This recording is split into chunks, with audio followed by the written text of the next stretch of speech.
Hi guys, welcome back to another tutorial video. So in today's video I'll show you how to use Canva AI image generator. So if you want to create images using AI and in Canva, just follow along. First, open Canva on your phone and sign in into your account.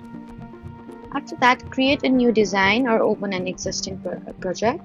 Next, look for Magic Media or Canva AI's image generator tool in the apps or AI tool section.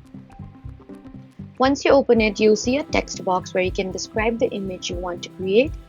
Now type a detailed prompt. For example, you can describe the subject, background, style, colors, and any other details you want to include in the image.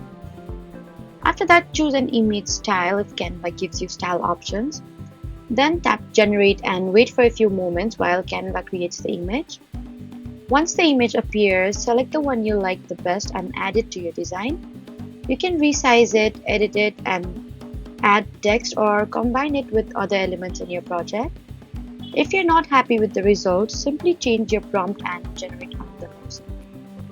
For best results, use detailed descriptions because specific prompts usually create better images. So that was how to use Canva AI image generator. Don't forget to like, comment, and subscribe for more helpful tutorials. Thank you for watching.